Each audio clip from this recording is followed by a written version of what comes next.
А власти Таджикистана убирают неугодных уже целыми семьями. Досмотрите это видео до конца, и вы узнаете историю, которая вас удивит. Подписывайтесь на обновления, и точно будете в курсе всего самого интересного. Тахир Абдалбеков, бывший депутат Маджлиса Горно-Бадахшанской автономной области, экс-начальник управления жилищно-коммунального хозяйства Хорога и близкий родственник осужденного гражданского активиста Араза Вазирбекова, приговорен к 6,5 годам колонии. Приговор Хорогского городского суда был оглашен 22 декабря, но о нем стало известно только сегодня.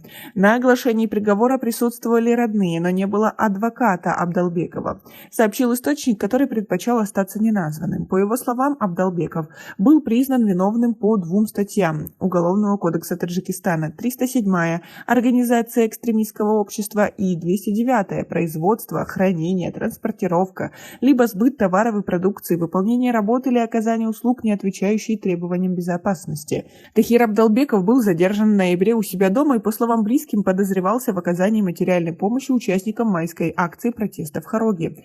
Позже сообщалось, что экс-чиновник и депутат областного Маджлиса подозревается в сотрудничестве с Алимом Шерзамоновым и в организации поминок Мамадбакира Мамадбакирова. Алим Шерзамонов, заместитель председателя запрещенного в стране Национального альянса Таджикистана, проживает за пределами Таджикистана. Мамадбакир Мамадбакиров, один из неформальных лидеров ГБАО, был убит 22 мая в Хороге. Сам Абдалбеков в ходе следствия заявил следователям, что не признает предъявленные ему обвинения в экстремизме и требует справедливого расследования уголовного дела, сказал источник. По словам одного из близких Абдалбекова, который присутствовал при оглашении приговора, экс-чиновник, обращаясь к судье, заявил: «Это не суд, а Говсуд». Как вы относитесь к такой ситуации? Ведь уже действительно видно невооруженным глазом, что все эти обвинения надуманные, но власти это никак не останавливает. Они делают то, что задумали. Свои ответы напишите нам, пожалуйста, в комментарии, как вы к этому относитесь. Один из близких Абдалбекова сообщил, что родные подали кассационную жалобу на приговор Хорогского городского суда. Мы потребовали справедливого и объективного рассмотрения уголовного дела. Ждем пересмотра приговора, сказал он. Тахир Абдалбеков, зять, муж сестры гражданского активиста Араза Вазирбекова, владеет несколькими магазинами в Хороге. Суд города Душанбе 5 ноября приговорил Араза Вазирбекова, гражданского активиста и одного из лидеров памирской диаспоры в Москве, к 16 годам лишения свободы.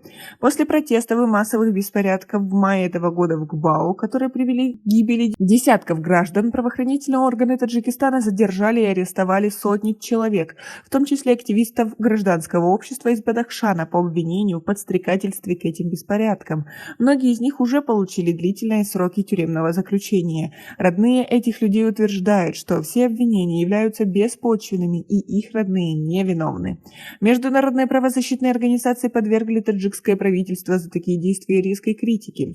В частности, международная правозащитная организация Human Rights Watch обратилась к правительству Таджикистана с просьбой прекратить незаконные аресты и несправедливые суды над жителями ГБАО. Но, конечно же, таджикским властям плевать на все это, на все обращения и призывы международных организаций, международного сообщества.